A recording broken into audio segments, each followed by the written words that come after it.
coming up next on In the Box Seat podcast. So all along, going back to Nick Johnson now, the support for KZN, he's huge on it. So the stud fee for this coming year will be 10,000 Rand live foal. I think for a dual Group 1 winner like this is exceptional. Our main aim is obviously just to get the mares to him, get him off, or get foals on the ground and get him up and going. But yeah, when you look at this horse, you can just start imagining what the foals and the yearlings are going to be like. So lots to look forward to.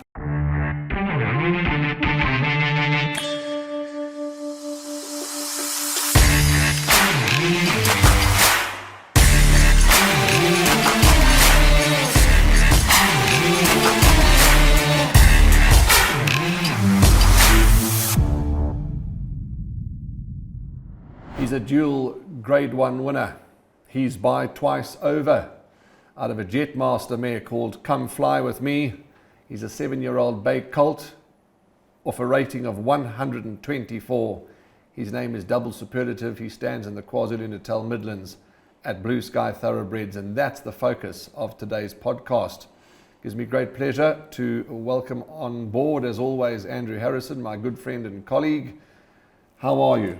I'm good, War. I'm good. It's nice to be out.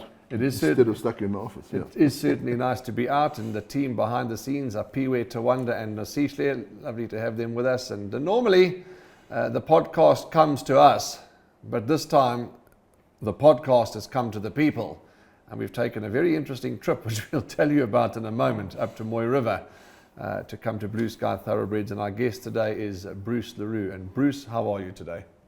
Very well, thank you, Andrew. Welcome, and welcome to Blue Sky Thoroughbreds. Lovely, thank you very much, and lovely to be here. It was an interesting trip because Andrew's 75, I'm 55, and the youngsters that travelled up with us fit into that Gen Z bracket. Is that what it's called? The Gen Z age. They had us learning about all these new things, and fire things and lit things and eat and leave no crumbs and all that nonsense. Have you ever heard such nonsense in your life? No, and as long as us older chaps don't have to learn about Gen Z, we'll be all right. You're right, you're 1,000 aura.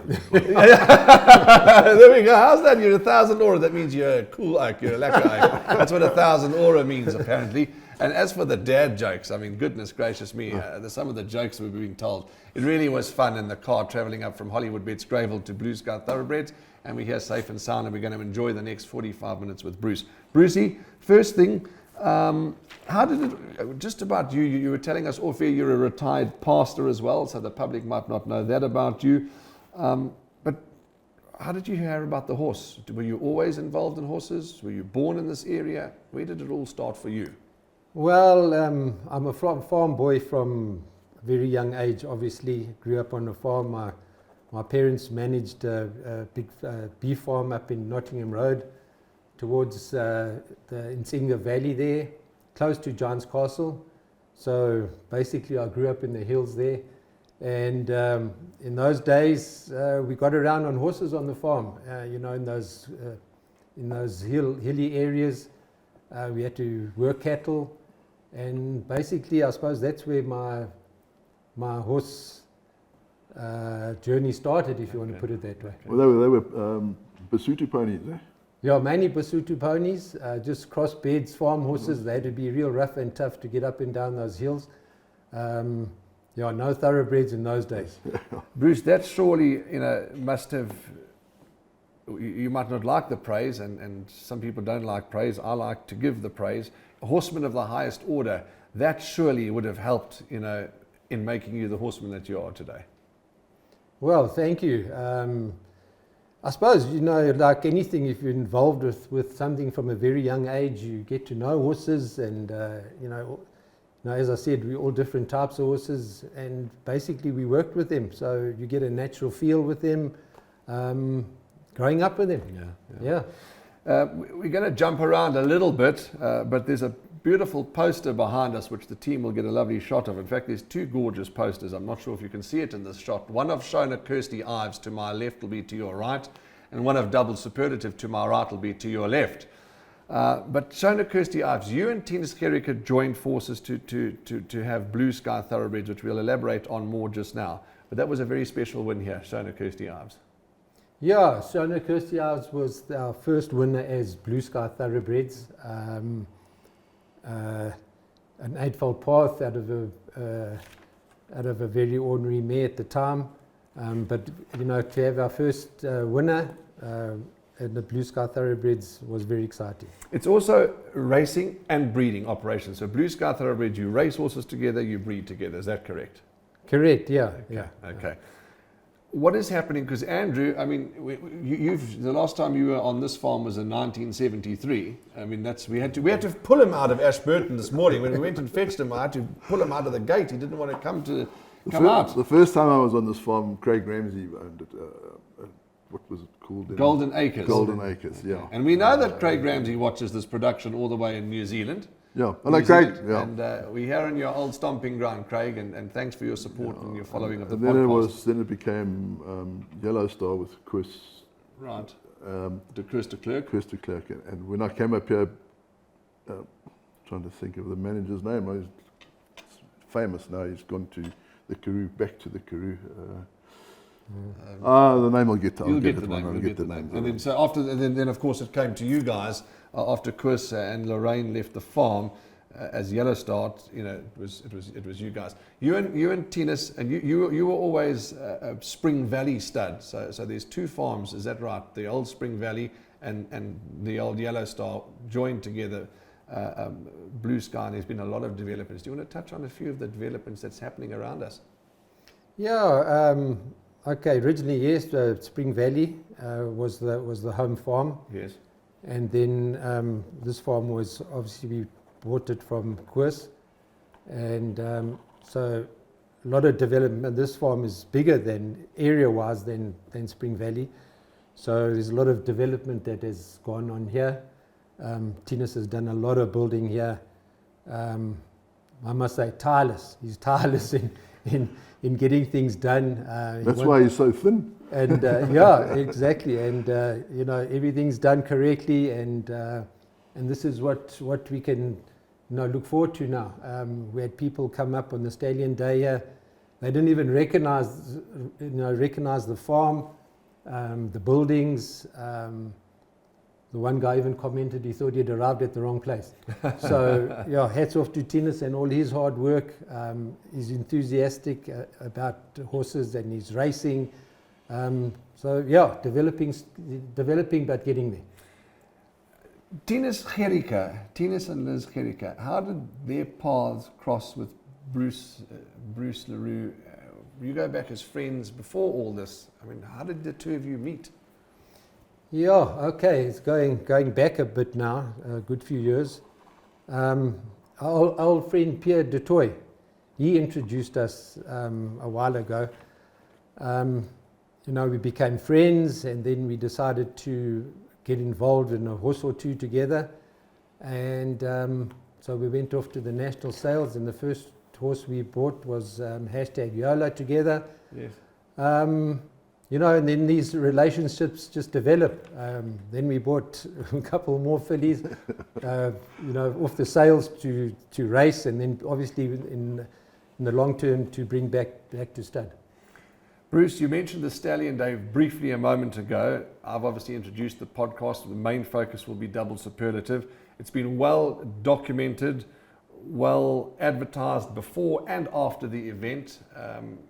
It was a fabulous day. I'm not going to say it seemed to be a fabulous day. It was an outstanding day. We're recording today, Monday, which is not the normal day that we record, but the Stallion Day was just 4 days ago, Friday. A huge success. Tell us about that day. Well, it was a very successful day, but didn't have its complications to start off with. In the morning, I woke up at 4 o'clock in the morning and it was pouring with rain. I think over the whole of KZN, this rain has been relentless this year. So I thought we were really in for a hectic day.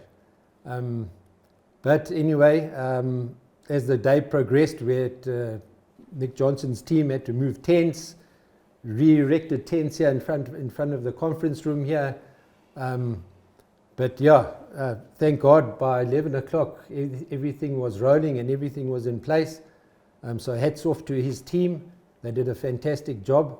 And the day progressed from there. We had a very successful day. Obviously, there's a lot of people that couldn't make it. Firstly, I think the rain was a bit of a damper to start off with. Sure. But the main issue was the good old highway coming up from Durban again. It was wet. Wet and 3 accidents. People were sitting on the highway for over an hour. Some people just did a U-turn and went back, but sent apologies. People from Port Shepstone, Tracy King and Philip, they had to return back home. Sure. So yeah, cut a long story short, so we were eventually actually very happy with the turnout of the people that came. Most of the Natal breeders were here. Sure, and what a day was put on. Obviously, to show double superlative was a proud moment for us, for Blue Sky Thoroughbreds. Yes. Nick Johnson was here. Jonathan Snaith came up from the Cape, and I think we put on a good show. You know, you mentioned, and Andrew, we talk about marketing and social media, etc. Sad that some couldn't make it due to traffic and various other reasons. And of course, there was supposed to be night racing, but that unfortunately, due to the weather, had to be postponed. And the point I'm making is that the whole day has been so well recorded on social media that even though they weren't here, they were there with the images, with the coverage. Yeah. You know, they know about double superlative, and I think that was what the purpose was, to market double superlative. So it's out there. He's out there in the public domain. And sad that most, some of the guests couldn't get here, but certainly they would have felt part of the day with the great coverage that it got. How did this magnificent horse end up standing here in the beautiful hills of KwaZulu-Natal? Well, Nick Johnson obviously is very keen to promote breeding in KZN. Okay. And I think this was a huge opportunity. And he approached us a little while ago, I can't even remember, probably 6 months ago. Stallions coming into the Cape, I can't even name how many of them came in at the beginning of last season. So it was an opportunity for us in KZN to speak to Nick and get double superlative to come to KZN. Bruce, is it maybe a silly question? Can there ever be a case where there's too many stallions in a country or in a province? Can we ever have too many? Yeah. Well, I think yes. No mares, no stallion. Put it that way. If the mare population is there and you got your stallions, then 100%. But as long as your stallions getting the support, then the stallions are there. We need the new blood in KZN. Mm-hmm. Our stallions are a bit few and far between at the moment. When we look back at the old days at how many stallions were here, and this KZN was the leading breeding area of South Africa at the time. And breed mares, I see, we're a big shortage now, considering, now we're running out of race meetings because there are not enough horses. Yeah, surely that will change with the change in breeders, that's overseas. Overseas market, you can export now. So, and Beach Bomb and them have been doing quite well for us. So. No, 100%. I think the whole breeding industry is on a positive upclimb at the moment. We're feeling it here, even in KZN. Our broodmare band is increasing when we look at numbers this year. Obviously we lost quite a few studs. The owners of those studs have retired now and moved on. There's been a lack of young blood coming through to take over those studs. But you know, now we're just starting to see younger blood starting to come in back again, which is a huge thing for us. The horse population, Bruce, I mean, yeah, we're talking about stallions, mares, etc. Are we producing enough foals? I mean, I know there was a bit of a slump. Is it on the upturn? Are you happy with the way things are going? I mean, I know obviously you concentrate mainly on your establishment, but are we on the upward trajectory? I think definitely, you know, what's going on down in the Cape, what's going on here with Hollywood Bets taking over racing. Yeah, listen, you can't keep everybody 100% happy, but you know, the positivity's back. Yes. You know, everybody's speaking about it now. So you know, we now prepared to put our heads down and you know, and get going and lift this breeding. You know, our brood mares up in KZN again. Yeah, we're just looking at the development here. You've obviously put a lot of thought into it and big support. You must be very positive of what's to come. Yes, well, you know, as you say, we were talking about Tinus and Liz earlier on. Very positive people. Really want to get this farm up and going to a proper stud farm, and you know, been at it now for 2 years already.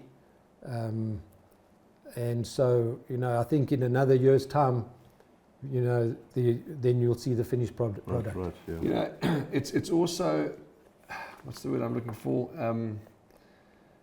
If you've got the financial resources, everybody has different financial resources. And I know that sort of with Hollywood is if you can't do it properly, don't do it. You know, and just generally, if you're going to do something to be successful, put your 150% weight behind it.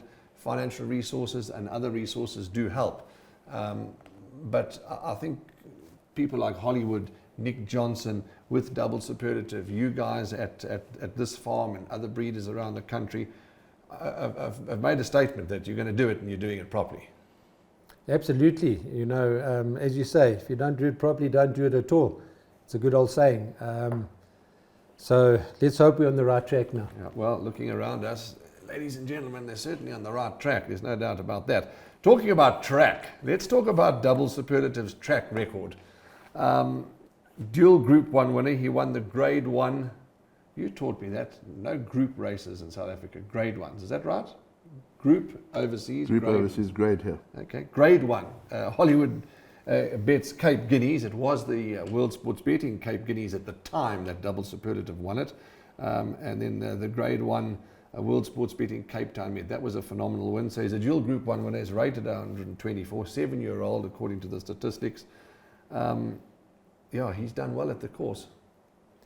Well, you know, as Nick Johnson alluded to at our Stallion Day here, you know, to get a dual Group 1 winner into KZN again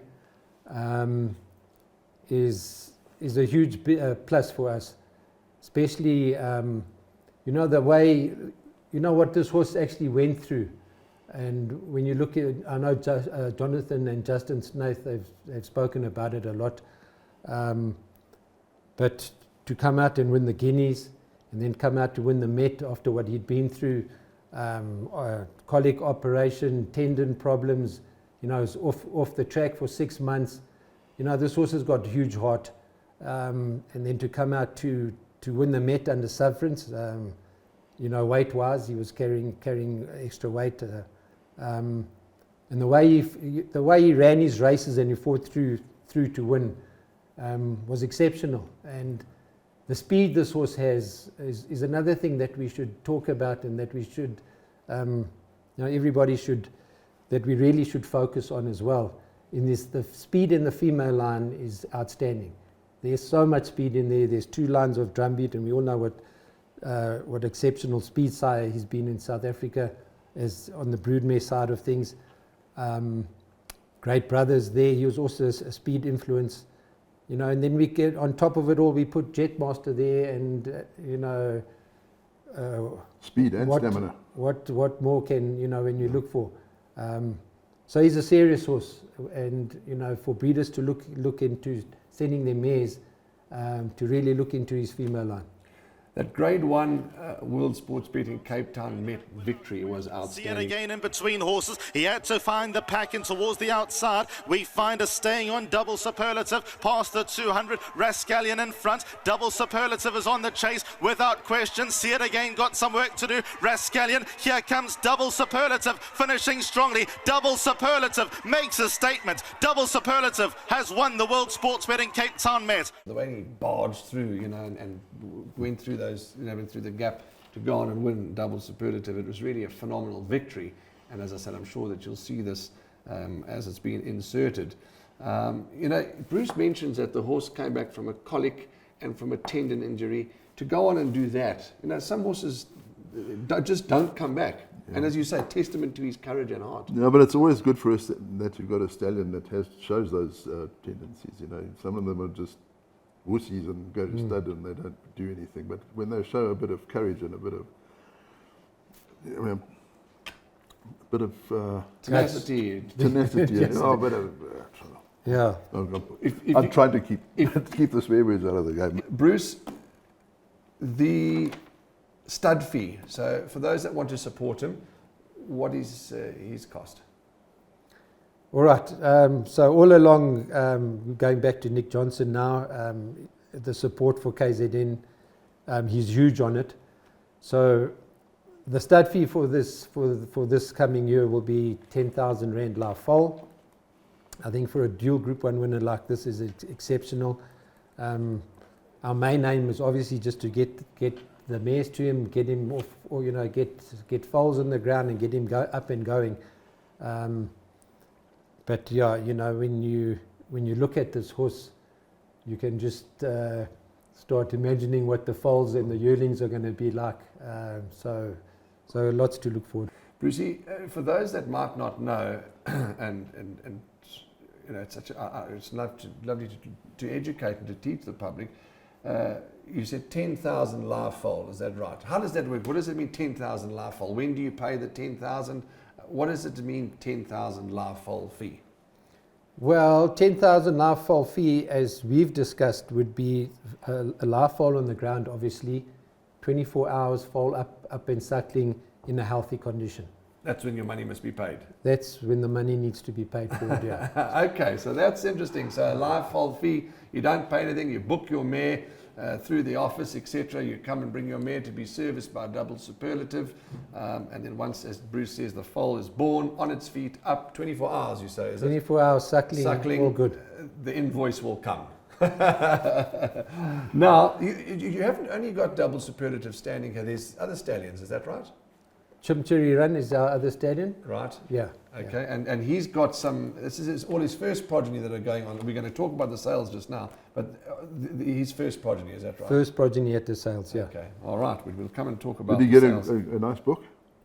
His first book, we had 70 plus mares. I can't give you the exact number. That's good. Yeah. So has had a good start, yeah. Confirmation-wise, a double Superlative, yeah, good, solid confirmation. Very beautiful, solid, well-balanced horse. We can carry on and on about his confirmation. A lot of Jetmaster in him. Okay. If you really look at him, you look at his head, he's got that quality. He's a quality individual, decent size, beautiful hindquarters, good-legged horse, lovely strong hocks on him. I can waffle on and on about his confirmation and his looks, but really a lovely horse. I stand to be corrected, but I think he was, as a yearling, I think it was paid over a bar for him. You did mention that. We just need to double check. I think it was an expensive yearling. When you look at his pedigree, you look at as Bruce says, the confirmation. Not surprising at all that he wasn't cheap in the sales ring. Nick Johnson, I just want to quickly touch on a bit more on Nick and Jonathan Snaith, because Jonathan's certainly advising Nick and of course managing the Stallion, etc. Nick's had huge success, Grade 1 success with twice overs. I mean, it's just been, I think he said, I can't remember the figure, but a lot of Grade 1 winners with twice over. So, he's obviously, as you say, you get horses for people, you get favourite stallions, and that's twice over has been great to Nick. Nick, to find the time out of his hugely busy schedule, you would have seen at the Stallion Day on the visuals, because you and I weren't there, There was a little shop erected here with the Johnson workwear, all these wonderful marketing wares. There was a coffee shop, there was food stations. That really was done beautifully. But for Nick to bring him, to get him and his team here in Celeste, not easy because of his busy schedule. And of course, Jonathan Snaith to fly all the way from the Cape, also not easy because once you get to King Shark, you've got to get all the way to Mooi River. But their speeches were warm, their speeches were sincere, and just great to get two icons of the game behind a horse like this. Yeah, listen, Nick obviously he supports this horse, he loves this horse. I think if he had to go to Zimbabwe, he would have been here on the Stallion day. Same with the Snaith, same with Jono. Really keen to get the horse going on marketing him, and so it was really nice to have them here. Well, we wish in the Box Seat podcast wishes Double Superlative, the Blue Sky Thoroughbreds team, Nick Johnson, Jonathan Snaith, and all that are involved with him, all the very best in his stud career. Just a couple of other things before we go on and talk about the national yearling sales. Your staff, you're in tennis. Horsemen of the highest order, businessmen of the highest order, but you can't run an establishment of this magnitude without good staff. Today I want to talk to you about how to search carded horses on the gallop.coza website. Now this is an amazing feature that will save you tons of time in your form study instead of having to go through the whole race card or multiple race cards looking for one horse. All you do is just search for it on the gallop.coza website. Now to do that, you go to fixtures, and then this will open up the fixtures page and you'll see two search bars. So you click on the one on the left and you type your horse. I'll search for Jane's Vision. As you're searching or typing, it will auto suggest the horse's name, and there we go, Jane's Vision right there. As you can see, there's the race course, the date, and the race number and the distance. So now I know where to click, because the race in question here is Hollywood Bet Scottsville, 15 March. I click on that, race 7, and there she is, Jane's Vision, right? Now, another interesting feature that I want to talk about is how to search for horse's form. So now, instead of going through the whole race card, looking for the horse just to see the form, all I do is I search for it on the right-hand search bar. So I'll click on that and then type Jane's Vision. There she is right here. This will open up a new tab, and then you just click on View Horse Form, and there you go. Over here you can see the horse's entire race history from the first run all the way to its latest run, and this way you can see the horse's form. I use these features all the time. They've saved me so much time in my form study. So visit gallop.co.za to see these amazing features and so much more. Now back to the podcast. Absolutely, we can't do all the work on your own for sure. We've got a real solid staff here. Most of them go back to the Spring Valley days, and then when we took over this farm, we had obviously took over some of the staff that was here. Not many, just a handful, because obviously the farm was closing down stages already before we even we took over the farm.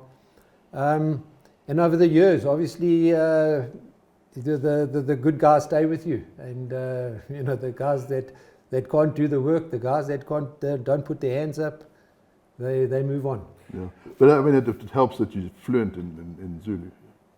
Yeah, listen, I get on well with the Zulus. I speak their language. I obviously growing up with them from a young age and being a farm boy and living up in the hills where we started. I didn't have white friends in those days, so the Zulus were my friends. And when I came back from school on the holidays, they were my friends. We used to ride together in the hills, and so I suppose that's where you pick up Zulus.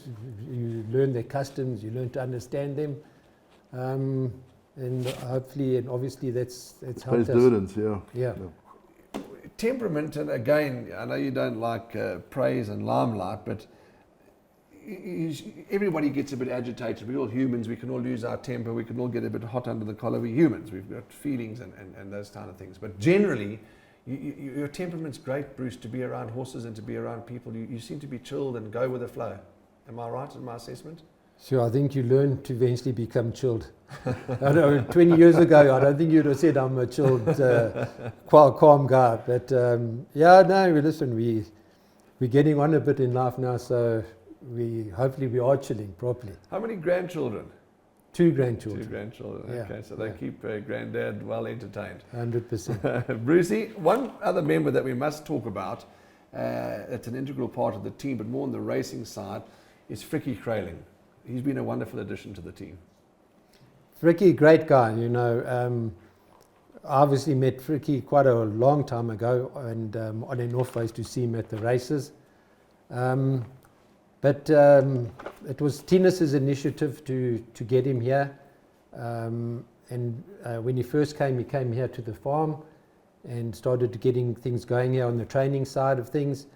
A horseman of note, obviously, loves his horses, meticulous. I know when he came here, the first thing he wanted to do was wash out and clean out the stables, and you know, he's a perfectionist in that type of way. It just progressed that you know, when we got more horses to go into training, that I suppose the right move was to go to Summerveld. Possibly easier for him to train in the middle of the winter down there. And winters are cold here. But yeah, we'll see how we go, you know, in the future. If that the training side of things will come back here. Definitely, we're going to be continuing doing pre-training here. Okay. The facilities here obviously is exceptional. We've got a grass track here, 1,200 meter grass track. We've got sand track here. So you've got a hot walker there. We got the walkers, so. And that so side it's of pretty it, developed. Brucey, that side of it's open to the general public. I mean, if Andrew wants to just send his racehorse via his trainer here to come and spell and to rest and to be pre-trained, you know, open to the public, I mean, or is it open to the public? Yeah. When I say the public, I mean it's to the been racing pretty- industry. It's been pretty closed now while we've been building and setting Sure, up things and sure. getting things in the right condition. But as I say, give us another 6 months to a year. Okay, so that's the intention. It'd be a different ball game, yeah. So if, I'm just using an example, if Johan Janssen van Vieren buys 10 yearlings at the sale and wants to send them to the farm to spell and to you know, get backed, etc., he could Yeah, send we them will here. definitely have a Okay, so that's the sending intention in the okay. Just 2 more things to discuss, because we don't want to talk too much because there's so much to show you, the public, the racing public. We're going to go and get some footage of Double Superlative. We're going to get some footage of this gorgeous farm. But just 2 things I want to wrap up with. And we're going to close with your draft on this coming sale. What are 2 of the best horses that, in your opinion, that you've bred and that you've raced? I mean, you've achieved, you've got, I think it's a Futura down in the Cape that's racing for Justin Snaith that's doing very well. But talk about 1 or 2 of your top horses that have come off this farm. Well, horses that we've bred, if I can go back quite a ways, we're looking at horses like Buy and Sell. Okay. You know, he ran second in the July, short little nose as a 3-year-old. At the time, he was carrying the heaviest weight for a 3-year-old. He won the Daily News, trained by Sean Terry. So yeah, he was one that sort of jumps out when I think back to those days. Okay. And then of course you spoke about #YOLO, good racehorse. Yeah, lovely yeah. mare. She's, you know. Yeah, we didn't breed #YOLO, but yeah, we bought from Fastfontein bred horses. Dean Cannemeyer trained it, didn't Dean Cannemeyer. Correct. Yeah. Let's talk about the draft and the team, Andrew. he? Before we start, it's Yes. Guy Murdoch. That's Guy Name is Murdoch, finally yes. pink. Guy Murdoch was here for a little while. Yeah. Yes. Not too long, but he was here. Yeah. Yes. Guy Murdoch, but now Guy Murdoch. That was the last time I was. Then he went back to Maritzfontein Yes. after he'd Now been he's here at for a while. Big Sky or something, isn't No, I think he's gone overseas, hasn't he? He's in Spain, if I Oh, he's remember in Spain. correctly. Correct, Ah, he's okay. gone to the kids, I think. Yes, That's correct. right. Guy Murdoch, Yeah. right. Yeah. Oh, there was a story about Guy Murdoch. Not a story, it really is a story. And we went to a wedding in Bloemfontein many years ago, of all places in Bloemfontein. Long story short, of course, I drove the wife's car through a puddle of water. The car broke down, and there was great agitation. So I said, well, we're here for a little while. Why don't we go racing at at Flamingo Park, and at the same time go and have a tour of Maritzfontein. So on the phone we get to book the Maritzfontein team, and just one night is all we'll need. Anyway, we ended up being a week there, and Jessica Gell sent Guy Murdoch into Kimberley to fetch us where we were outside the car repair centre. And there he was, standing with, we were all carrying our bags and wares that we had bought. I'd bought some free-range eggs from one, and my wife said to me, I love free-range stuff, milk, eggs, all those kind of things. She said, you've travelled from Bloemfontein to Kimberley, you're making Guy Murdoch hold this tray of eggs, throw the bloody eggs away. I'll never forget that with Guy. And if Guy's watching all the way in Spain, I'm sure he'll have fond memories of that too. But let's talk about the sales. Andrew, we need to get you to the sales. You haven't been to the sales for a long time. You don't need to buy a horse to I just end up in the pub all the time. Okay, let's go and have a look here. Blue Sky Thoroughbreds. Bruce, I'm driving that team absolutely mad with my insert this and insert that, but you've had some lovely footage, photographs of your horses that are on sale on your social media platform, and maybe as we talk about them, the team can slot them in for the public to see. Let's quickly go and have a look at lot 22. You say lot 11 is just, you may not get to the sales, or you might, so let's not talk about her. But lot 22 is give me the green light out of a mare called Away in the Woods. Strong colt. Oh, very nice colt. Big, strong colt for a give me the green light. Away in the Woods is a big Fortwood mare. Good mating, and we're very happy with the individual. Actually, there's been an update too in the pedigree. She's produced another winner now, the mare. Okay. So she's on the up. Then lot 47 is out of that mare Chartreuse. Lady Fallon, Tipsy, Tarragon, they're all in the family. Legislate colt. Yes, also a big rangy colt. Still maturing. But the mare's done extremely well. She's got 2 stakes winners already in the pedigree. Lovely, give me the green light mare. So, all good with her. Then lot 51, are you swatting the flies? Yeah, boy. Okay, well you've just swatted it right into my ear. So thanks for that. Well, at least it won't come back then. Now, Connect Me is lot 51, the Chimichurri run. We've spoken about Chimichurri having his first crop on sale now. And again, hopefully the team will insert this lovely photograph of Nasishle, who's just joined us. She's found a horse at the back of the stables there, and she's fallen in love with this chestnut filly. You could see it was a Chimichurri a mile away. And this is the second foal of Connect Me. The first one was the new Predator. Just remind me. Correct, yes. That was sold well. That sold well. Sold well last year at the Nationals, yeah. Correct. Gary Rich used to train Connect Me. Do you remember that, Grumps? I remember that. remember And that? they couldn't sell her. Yes. So he got for $5,000, I think. Right. So the breeders do get a I bargain. think I actually acquired it from Bushhill Stud. I think that's where she started. Yeah, but she was only this Small, big. yeah, wasn't she? but Yes. then Yeah, she- But yeah. that was what we were saying. which She was can so throw interesting. beautiful foals. Oh, yeah. Her foals are Isn't outstanding. it what we were saying, that there's no rules, that she is Yeah. 2 bricks and a tikkie high, and she's now produced 2 foals and gorgeous, big, lovely. Lovely isn't foals. it amazing? No Yeah. rules. But you're excited to see her go to the sale, I'm sure, because she's a cracker. Lovely. I think people are tired of hearing me chirping on about Chimichurri Run. Let's hope these horses are good testament to his progeny. Bruce, a question that I wanted to ask when we were talking a moment ago before we go on to lot 119 is, what is it? Is it just human nature? What is it that if a new stallion comes onto the block and he doesn't start firing, it doesn't start, people seem to lose faith quite quickly. Is it just human nature? Is it just they move on to the new one? Or what is it, do you think, that people generally seem to write stallions off quite quickly if they don't shine early?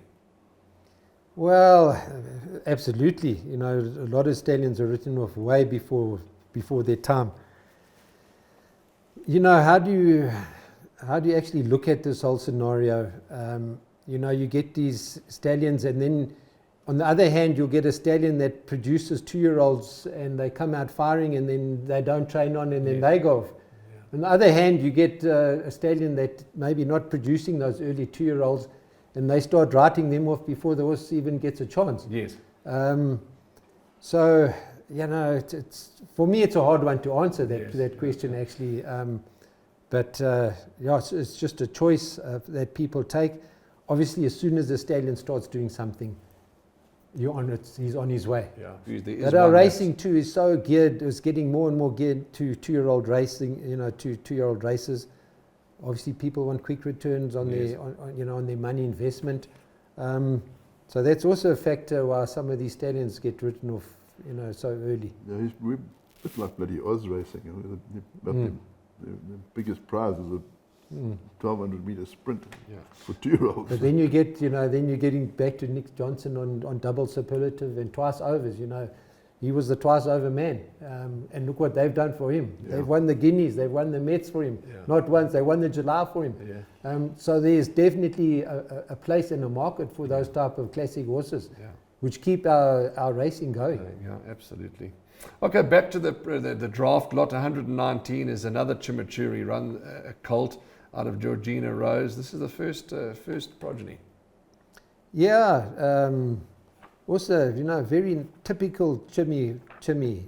With beautiful head, nice, powerful sprinting type of horse. It should come very early.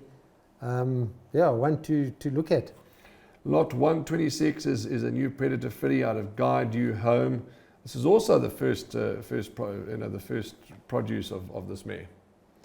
Yeah, and also the sort of the last progeny of New Predator as well. Okay. These are the last lot. Mare with a beautiful pedigree and a nice individual.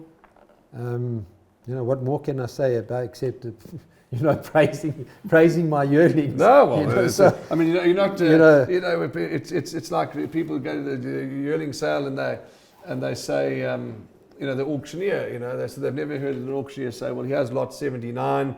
It's not a very good-looking filly, but it is what it is. You're marketing your horses. It's up to the public. It's up to the owner to go and inspect every single yearling. 100%. Of course, his horses, he thinks they're magnificent, and he must think they're magnificent. Yeah, we'll quiz him later as the best one. Talking about the best one, I've got a little inside information on this filly, and she's gorgeous. Lot 154 out of Kylie. Minogue is obviously there. Kylie's Fate. Kylie was a 4-time winner herself. Every second counts as the unraced Willow Magic. This is a good filly. This is a really pretty filly, and I'm excited about her, but I don't know if Andrew and I are going to be able to afford her. Well, yeah, listen, she's a really nice filly. I don't know how pretty she is, but she's very powerful and strong.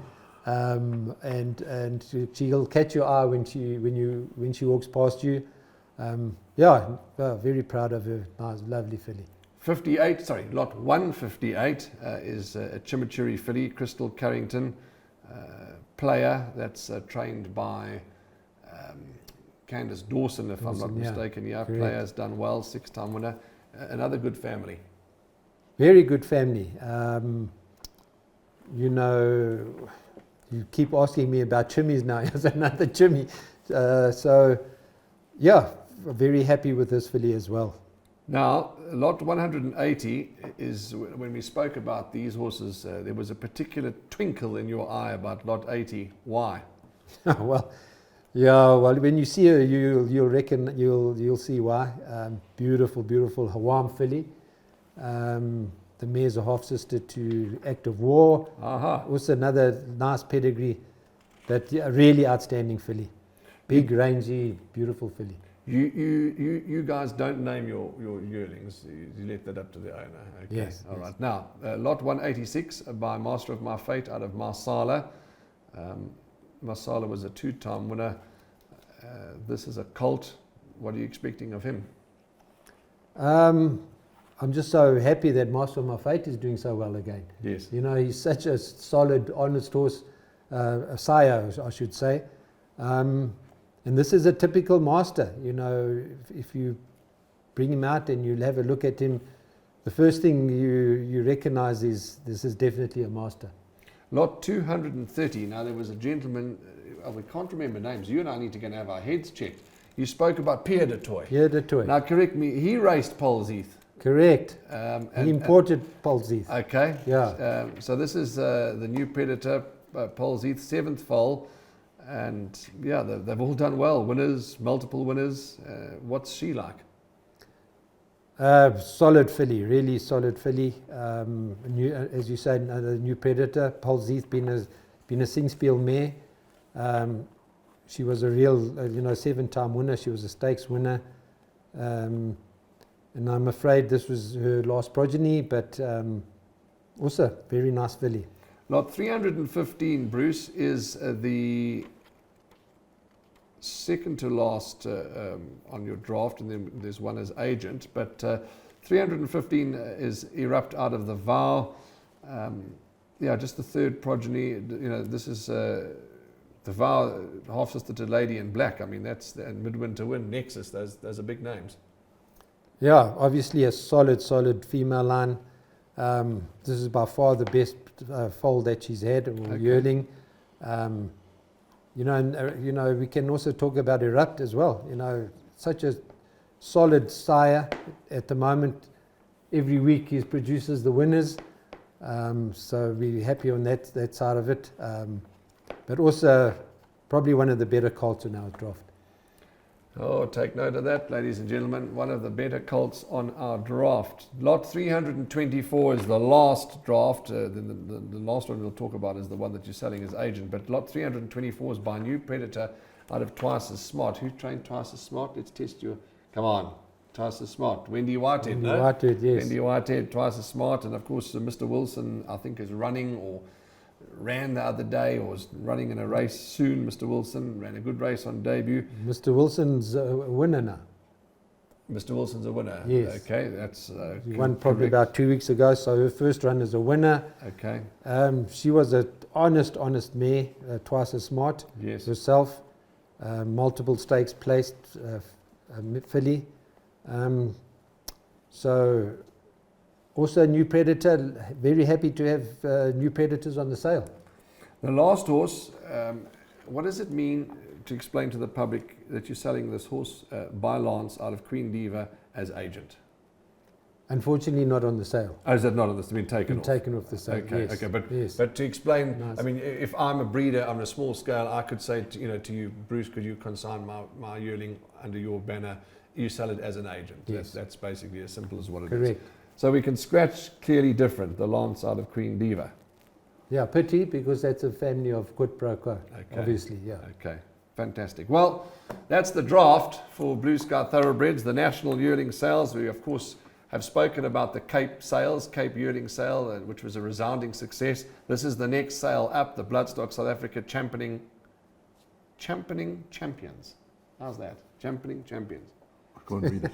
Okay. National Yearling Sale 2025, 10th and the 11th of April, TBA Complex, Gosforth Park, Johannesburg, and that is the next sale. The horses left this morning from Blue Sky Thoroughbreds. We were a little late because Nosishle was taking her time to get her coffee on the way up while we were filling up with the petrol, and we've missed the yearlings going to the sales, but we wish them a safe journey and a successful sale. Bruce, it's been absolutely lovely. The podcast, I'm going to close up the talking part of the podcast because there's so much that we want to show the public.